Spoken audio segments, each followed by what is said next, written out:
Estudar a Bíblia na escola dominical. Vem mais de Deus aprender, fortalece e faz crescer. É domingo de manhã na EBD. Olá, nós estamos aqui na lição número 2 da EBD. Nós estamos estudando Atos dos Apóstolos e nós estamos estudando esse livro escrito por Lucas, um médico, um cientista, um pesquisador, e a gente vai ver como é um livro cheio de detalhes, né? Então a gente tem que estudar com muita atenção, com muito cuidado, porque ele apresenta fatos, apresenta números que muitas vezes eles não aparecem dessa forma nos outros livros. Mas é muito interessante. Vamos lá. Essa lição número 2 tem o título A Espera do Poder. E é interessante que você leia depois o texto devocional, que é o Salmo 27. Salmo 27, todo ele, e ela, como é interessante, né? Como salmista, ele reflete os nossos pensamentos, né? Os nossos sentimentos. Ele dá voz àquilo que a gente sente em diversos momentos na nossa vida. E o versículo-chave é Atos 1,14. Então vamos lá para o nosso versículo-chave. E comendo com eles, deu-lhes esta ordem: não afastem de Jerusalém, mas esperem a promessa do Pai, a qual vocês ouviram de mim. Então aqui é interessante algumas palavras. Primeiro, há uma ordem e eles deveriam o quê? Esperar. E aí, em Atos, né, esse livro que a gente vai estudar, esse livro tão rico, que mostra a formação, o crescimento da igreja, a gente vai ver que Deus aqui, né, ele vai se manifestar de o Pai, ele elabora o plano da salvação. O Filho, ele cumpre o plano da salvação. E o Espírito Santo, ele vai aplicar e continua aplicando o plano da salvação e atuando entre nós. É muito interessante como a gente vai ver isso durante todo o estudo do livro de Atos. E aí, na lição de hoje, nós vamos estudar alguns fatos. Na realidade, são 4 fatos importantíssimos. E aí, preste atenção. Fique com a sua Bíblia aí, com a sua revista e vamos lá. Se você não tem a revista, que de alguma forma quiser, e se for possível, há revistas disponíveis. Você pode mandar uma mensagem para mim e quem sabe de alguma forma essa revista vai chegar até você, não é? Então vamos lá. Primeiro fato, da ressurreição à ascensão. E aqui nós estamos em Atos 1, versículos 6 a 8. Né? Então lá em Atos 1, versículos 6 a 8, nós vamos ver que há um tempo ali, né? Um tempo de espera. E é interessante, né? Como nesses dias atuais, como a gente está lidando com essa questão da espera, da ansiedade, né? Como é uma característica dos dias atuais, né? Vivemos uma pandemia, ainda sofremos as consequências, e uma das consequências é a questão da ansiedade. E aqui a gente vai ver que aquelas pessoas, né, elas receberam uma ordem para o quê? Esperar, né? Olha só a dificuldade disso. A gente sabe como é difícil isso. Então, lá em Atos 1, 6 a 8, a gente vai observar o seguinte: há um tempo de espera, né? Que tempo de espera é esse? Da ressurreição à ascensão, nós temos um período. E depois, nós temos mais 10 dias entre a ascensão e o fenômeno de Pentecostes. Então, dá um total de 50 dias. E aí a gente vai ver que esses 50 dias, ele tem todo um sentido, ele tem todo um significado, ele tem todo um processo, e tem todo um propósito para as pessoas que estavam ali vivenciando aquela situação. E aí nós vamos ver o reino de Deus, né? Que a gente vai ver que foi uma das perguntas daquelas pessoas. O reino de Deus, que está lá, essa questão, esse fato está lá em Lucas, né? Lucas escreveu 2 livros, Lucas e Atos. Então, lá no outro livro dele, o escritor, no capítulo 17, versículos 20 a 21, ele diz o seguinte: indagado pelos fariseus, né? Os eternos fariseus, aquelas pessoas que estavam sempre ali, né? Perto de Jesus, né? Querendo, né, de uma certa forma, indagar, puxar o tapete, ver alguma coisa que ele estivesse fazendo e que poderia colocá-lo contra a parede, né? Vamos falar isso de uma forma bem clara.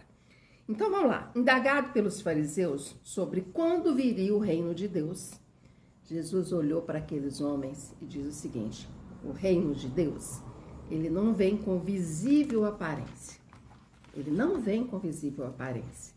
Nem dirão, está aqui ou está lá, porque o reino de Deus está entre vocês.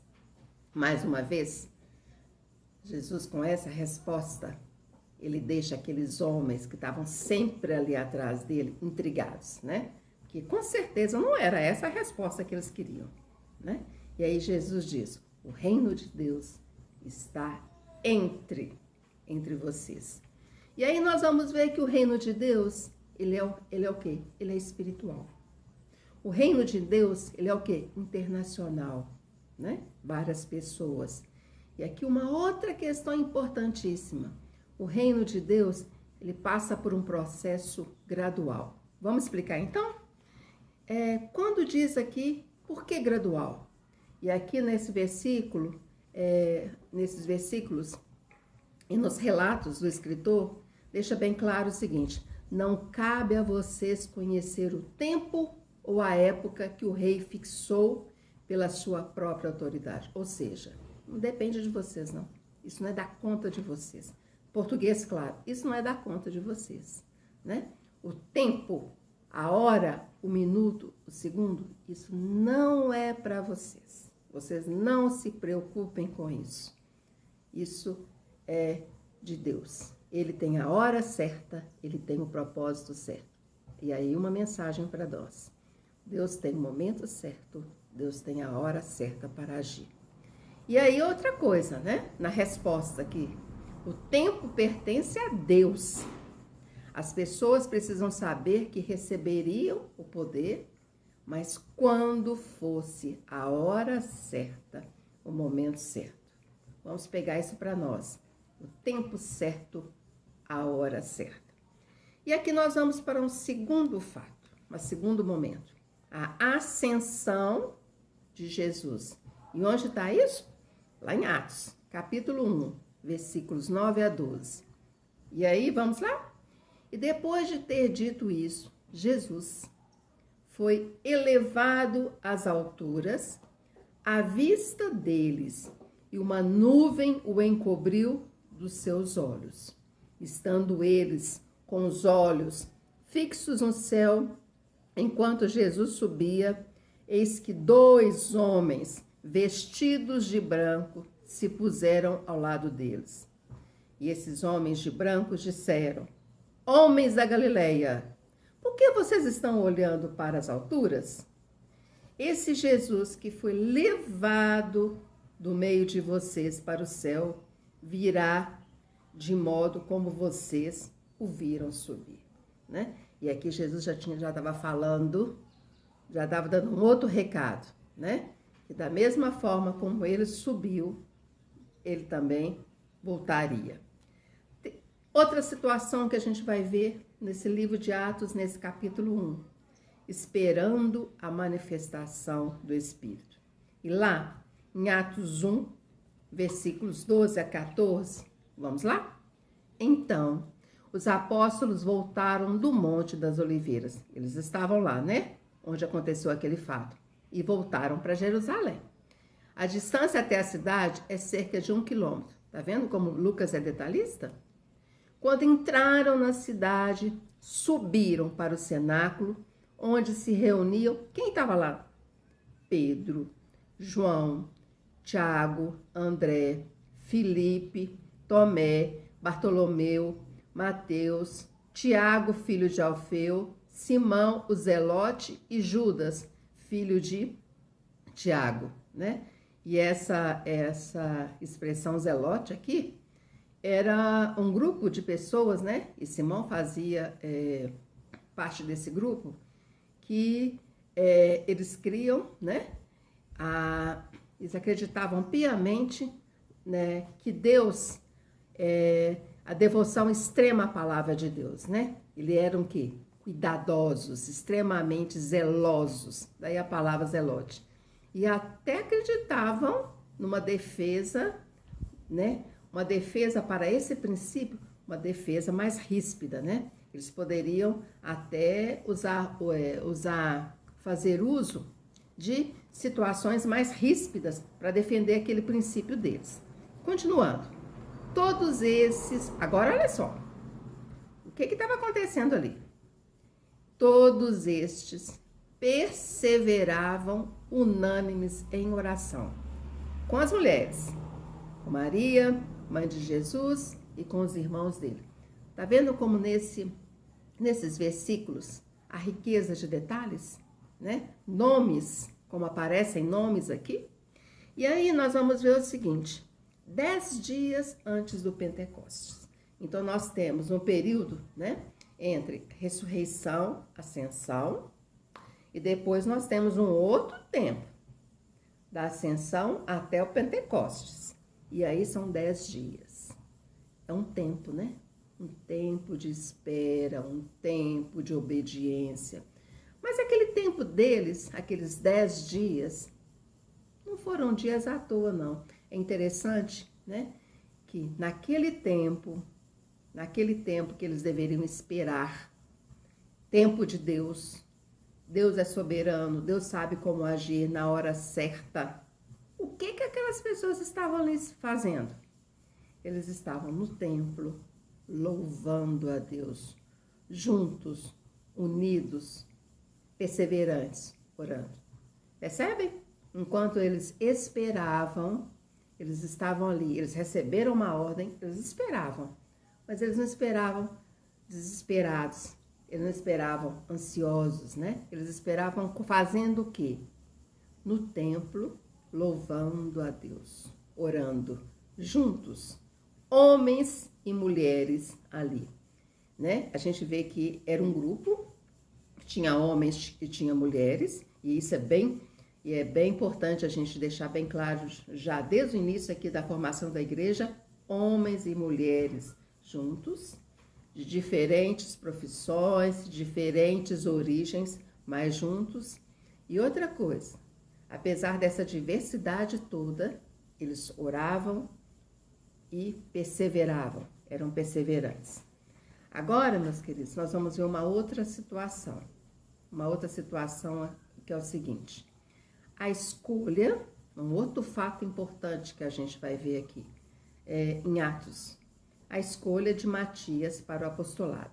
Como assim? Com a morte de Judas, aquele discípulo de Jesus, né, que foi o responsável, né, que ele liderou o processo da crucificação, né, ele foi o mentor daquilo, e na realidade ele estava à frente de um grupo de pessoas. É claro que depois daquela situação toda, ele foi tomado de o quê? De um remorso muito grande. E o remorso dele foi tanto que acabou num processo de suicídio, né? E essa questão do suicídio, está relatado na Bíblia. Onde está isso? Lá em Mateus 27, versículos 3 a 5. E lá fala, né, que ele não aguentou. Ele recebeu moedas por aquela seu ato, pelaquela sua atitude. Mas aquelas moedas, né, ele não aguentou o peso daquelas moedas. Era o peso de uma vida, né? A vida de uma pessoa estava ali, representada por moedas. Ele não deu conta daquela situação. Ele não deu conta daquela atitude. E culminou na sua morte. Uma morte por suicídio, né? Ele suicidou. E aí, nós vamos ver que esse fato, né, ele já estava relatado nas escrituras, já estava lá relatado em vários locais, e o cumprimento das escrituras a gente vai ver em Atos 1,16. E lá diz o seguinte: Pedro, o líder, né? A gente vai ver que como Pedro, a gente vai ver agora um Pedro líder mesmo da igreja, né? Aquele Pedro que antes ele passou por tantas situações, ele passou por tantos aprendizados, né? Subidas e descidas, grandes quedas, mas ao mesmo tempo que Pedro caía, Pedro levantava, né? Assim como nós, né? Em muitas áreas da nossa vida. E aí a gente vai ver agora um Pedro líder, ele era um líder agora. E aqui a gente vai ver a liderança de Pedro, Atos 1,16, olha lá. Pedro disse para aquelas pessoas ali, eram 120 pessoas, irmãos, né?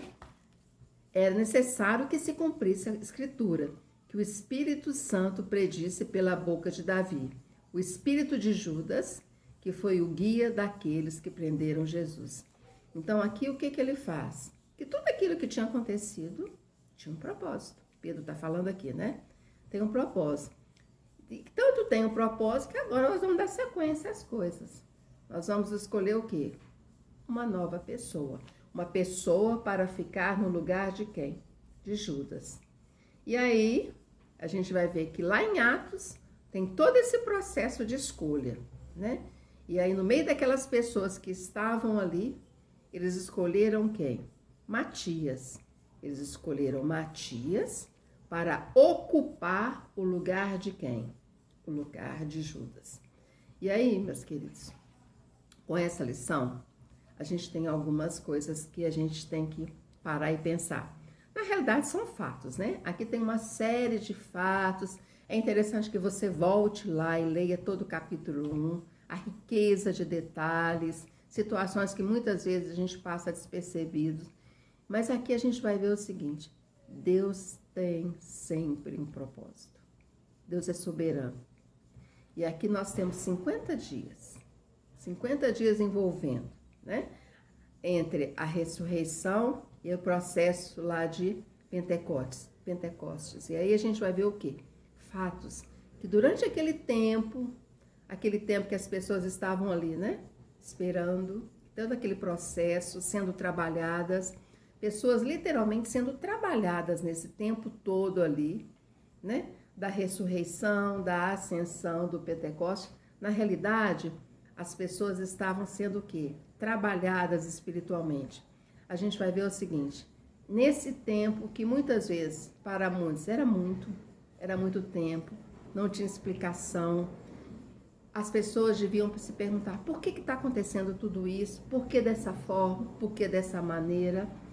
Mas Deus estava ali, o autor da história, mostrando que cada coisa tem o seu significado. Não existe acaso. Tudo está nas mãos de Deus. É interessante a gente pegar sempre isso. Deus tem sempre um propósito. Ele é o autor da história. Ele é soberano. E do nosso momento musical, nós vamos ver e ouvir um salmo que eu gosto muito. Vamos cantar esse salmo? Salmo 142.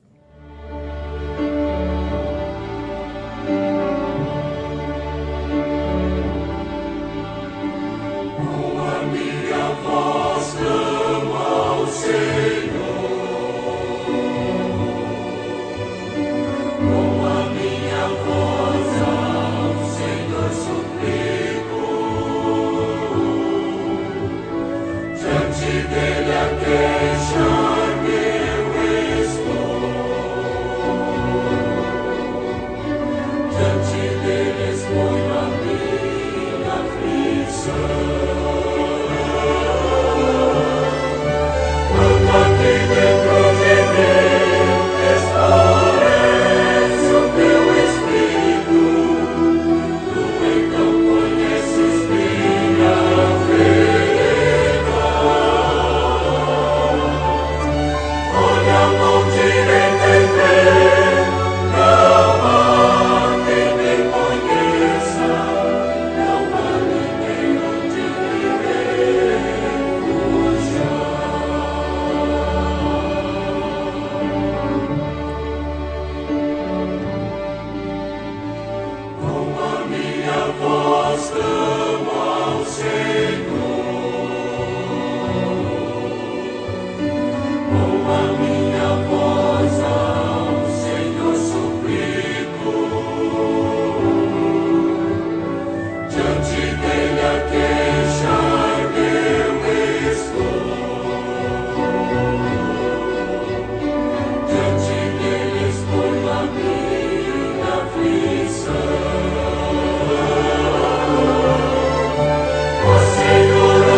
depois dessa lição, né? Depois desse momento musical, depois de ter visto esses fatos ocorrendo na igreja, vamos só recordar rapidinho que fatos foram esses? Os discípulos sendo comissionados, a ascensão de Jesus, os apóstolos em oração, o grupo em oração, a escolha de Matias. Então nós cantamos. Vamos agora orar? Vamos orar. Vamos para o nosso momento de intercessão. Vamos agradecer a Deus pelas bênçãos alcançadas. Vamos agradecer sempre. Nós sempre temos bênçãos.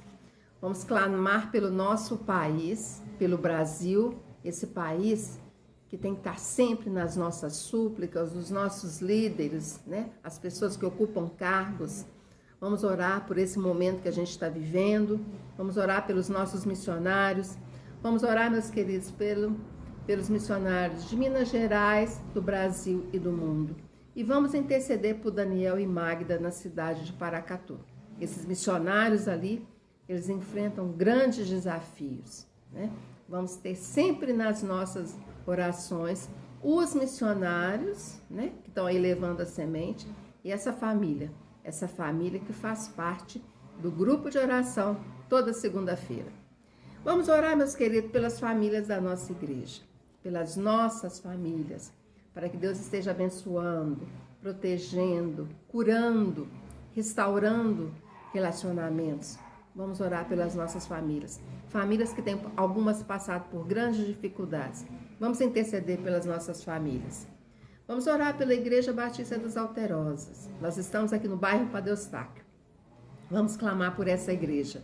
Vamos clamar pelo nosso pastor Valquimar, pela Lídia, pela Laís e pelo Saulo. Vamos orar por essa família, para que Deus possa estar abençoando, protegendo, né? Que eles possam se sentir bem em nosso meio, cuidando da saúde de cada um deles, né? Nas suas diversas atividades, que Deus possa estar ali orientando-os. Vamos orar pelos ministérios. Os ministérios da nossa igreja, tem alguns em processo de formação, mas eles estão aí, caminhando, eles estão aí surgindo, né? Com as dificuldades próprias, mas estão aí, nascendo, brotando. Vamos orar pelos nossos ministérios, pelas pessoas que ocupam cargos, pelas pessoas que estão se dispondo, para que as pessoas possam ajudar, que surjam sempre pessoas para ajudar e que Deus possa estar tocando nos corações das pessoas. Vamos orar pela nossa diretoria, para que Deus dê disposição, capacite a cada um, cuide de cada um, e pelo grupo de diáconos. Vamos orar pelos nossos diáconos. Nós temos agora diáconos novos na nossa igreja. Vamos interceder por eles e pelas suas famílias. E vamos orar, meus queridos, por esse departamento especificamente. O futuro da nossa igreja, o departamento infantil. Pelas crianças e pelas pessoas que estão ali fazendo esse trabalho, que estão ali nesse ministério. Esse ministério tão importante. Vamos orar pelo Cordôminos, pela Regina, o Gilmar, cada corista, para que Deus cuide da saúde de cada um, né? Deus possa estar abençoando nas suas mais diversas atividades. Vamos orar pelos idosos e pelos enfermos, pelas pessoas que cuidam também dos nossos idosos e enfermos. Cuidadores, médicos, enfermeiros, equipe de apoio, familiares. Que Deus possa estar abençoando a cada um. E vamos orar pelos nossos dízimos e ofertas. Cada pessoa que está dizimando e ofertando, para que Deus abençoe cada um. E que as pessoas que não estão fazendo, que possam fazê-lo no momento oportuno. Tenham todos uma boa semana, um bom estudo do livro de Atos e até breve.